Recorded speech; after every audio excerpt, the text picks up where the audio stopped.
In Carroll County alone, 1 in 15 households has been affected in some way by crime.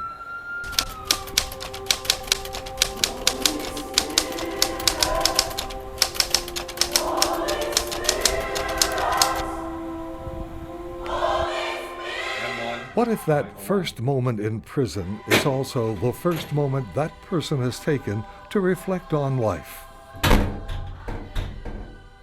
What if it's the first time the prisoner has had away from the stress of family torment?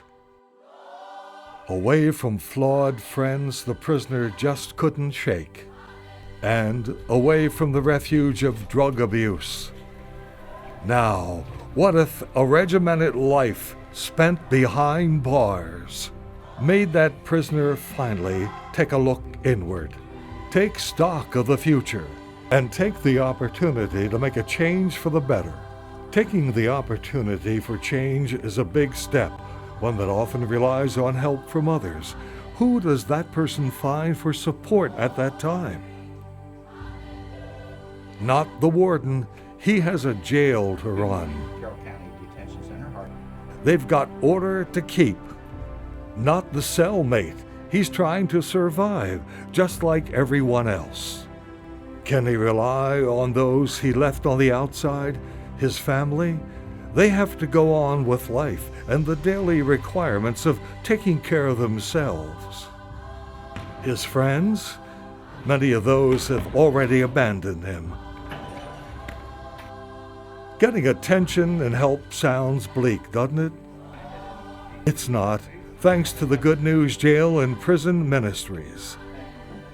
The core team is called the CST, Chaplain Support Team. They're a group of volunteers. They do all the church services. They do most of the Bible studies, men's and women's Bible studies. They do the seminars that go on. They do counseling in here. We really have quite an army of people in our community that makes this ministry successful and have the impact that it does. Sometimes the folks from the ministries are the first friendly, supportive face a prisoner has seen since incarceration. I wouldn't be able to do my time without what you guys offer in here. You bring Bibles for us, you come every week and you ask if we're okay. If it wasn't for your program and your ministry, I wouldn't be as close to God as I am. It was wonderful to have someone to reach out, in my hopeless state and say, God is not interested in so much your punishment right now as your restoration. So I think the men that have taken advantage of this ministry are very grateful. The ministries could not succeed without the support of the community and the volunteers that serve the Lord through working with the staff and the prisoners. A great privilege to be a part of this team. What really sinks home and has deep meaning to us, the news that we're getting through to them, is when they'll eventually stop staring at us and say, we'll listen to you, we know you're real. Because that's what the guys want, something real in their life and people that are real to them. It does take a community to minister to those whose lives and living have led them to prison, and there is much to do. If they've been here, they could be here for a day or two, they could be here for 36 months. And that's when we really get the opportunity to build relationships, to teach them, to disciple them, to share the gospel with them, to make sure that they really get an opportunity to know that they can change.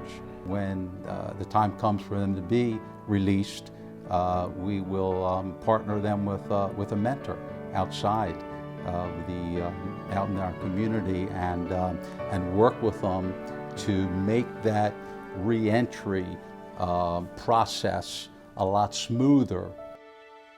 Teaming up with Good News Jails and Prison Ministry to be a team. Anything that we can do to turn someone's life around, to have them to be a productive citizen, does two things. One is it means one less crime perhaps, or maybe more, in the community. And so we are about trying to protect the community. And the other thing is trying to turn their lives around, to make it a productive life. I'm here because I love these men and women here, and I believe that the change that we make in them is beyond what any kind of monetary thing can do.